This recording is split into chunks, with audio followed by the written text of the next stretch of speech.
WCNC Charlotte, this is Flashpoint. Thanks for joining us here on Flashpoint. I'm Ben Thompson. Coming up a little bit later, we're chatting with two of the smartest guys in the room, at least when it comes to politics around the Carolinas, getting their hot takes for the year ahead.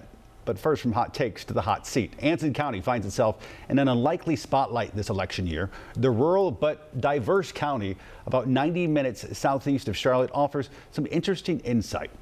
A few months ago, NBC News announced that Anson would be one of 7 or 8 counties across the country to watch for this year's midterms. NBC News correspondent Antonia Hylton has spent some good quality time in Anson County over the last couple of weeks and couple of months. She probably could tell you a good place to go in Wadesboro for some food at some point in case you need to know. And Antonia, you have spent some time out there. What is it specifically about Anson County that the folks at NBC News have decided makes it a bit of an interesting anomaly when it comes to the midterm politics? Well, first and foremost, our team at Meet the Press really wanted to take a look at rural voters and rural Black voters in particular. And we were interested in Anson County because we were taking a look at the county data, the election data. What we saw was that in 2016, Clinton won this county by a secure 13 votes. And then in 2020, Biden won it by only 4 points. And we wanted to take a look at this historic, slightly majority Black community there and get an understanding of what was going on with voters. What happened to Black voters who had come out in droves for Clinton? Why weren't they coming out for Biden? What had happened there?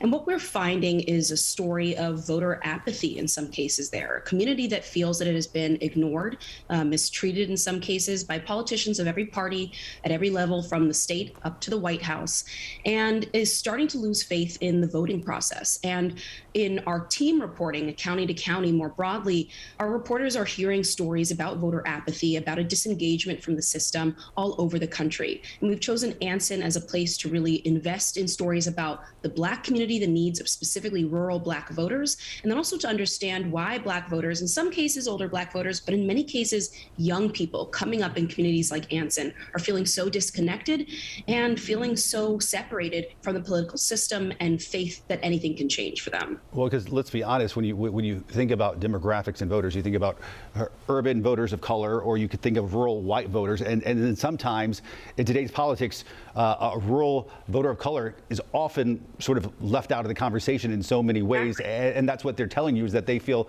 sort of apathetic and left out. So what sort of issues? I mean, Anson County, let's be honest, is a county that's hit some tough times over the last few years. Jobs, the economy, is that sort of thing what you're hearing as far as their priorities? Oh, yeah. When you talk to voters of any race, of any background in Anson, the economy or jobs are the first words out of their mouths. And they talk about it, particularly in the context of the pandemic, having really opened up and exposed just how vulnerable the economic situation is in the county. When you talk to voters who are middle-aged or older, often what they talk about too is a fear that they don't have much to leave behind for the young kids who are coming up in Anson's school systems, for example. They say things like, I don't know what legacy I'm going to leave behind. I don't know what jobs my kids or my grandkids are going to have here. I can't blame them if they try to leave Anson and never come back. And it creates sort of an existential crisis because this is a tight-knit rural community. Many people there have deep roots. They love Anson. They support their neighbors through tough times like the pandemic. And so they want to believe that Anson is a thriving place, a place that politicians will listen closely to. But over the last several frankly, you could say decades even, this is a community that feels that it has been ignored and feels that in many cases that feeling of being ignored, the lack of communication, the separation from the larger political machine has left them in a situation where they don't have a great ability to attract jobs and industries. They don't have much to offer a coming generation of kids from this rural community. And so they don't know what's next for them. And all of that is colliding right now as we head into the midterms and certainly also into 2024. You mentioned the pandemic. What sort of impact has it had on a place that is rural like Anson County? Well, the pandemic really exposed the fragility in a lot of the social and economic framework there. And so when you talk to folks, what you hear is that they realized and sort of were faced for the first time with how seriously separated many people in the county are from quality and affordable health care, and that they saw this in early stages of the pandemic, and then they saw it with the vaccine rollout, just the challenges in reaching some people in the community, getting them accurate information, or even just information about where these vaccines were available. It was incredibly difficult in a way that it wasn't in other parts of the state and in other areas of the country. So healthcare and affordable healthcare is a major issue that was really been exposed. Then broadband and internet came up so often when I talked to voters.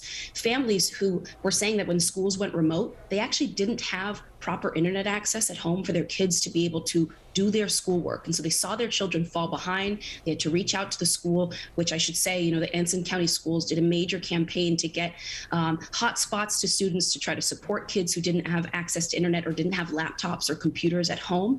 But they were sort of faced with this and caught off guard. I'd say, the rug was kind of pulled out from underneath their feet when COVID hit, and they weren't really prepared for that challenge. So healthcare, broadband, and really the economy, these are top of mind, and they feel like they don't have the ears again of people who are at the state level or the national level who are taking these issues and the fears and worries of rural voters, rural Black voters often, very seriously. Well, listen, I know you feel the same way I do, is that if there's one thing we can do in our jobs, is to elevate the voices of people who don't have a voice. And it seems like right now, the folks there in Anson County, listen, we can do stories on them as a local news station, and that certainly helps. But when we have some, organization like NBC News shine a spotlight, from a national perspective, hopefully it can get some folks' attention in both parties across the aisle, and get some of their concerns heard. Antonia Hylton, thanks for talking to us. We appreciate it. And we know you're visiting Anson County in just a couple of weeks again, so we'll be looking for you and your report. Thanks. Thank you. Folks, a reminder, you can catch all of Antonia's reporting during NBC's county-to-county coverage. Along with Anson County, the team is looking at 6 other bellwether counties across the country ahead of the midterm elections. More Flashpoint after this.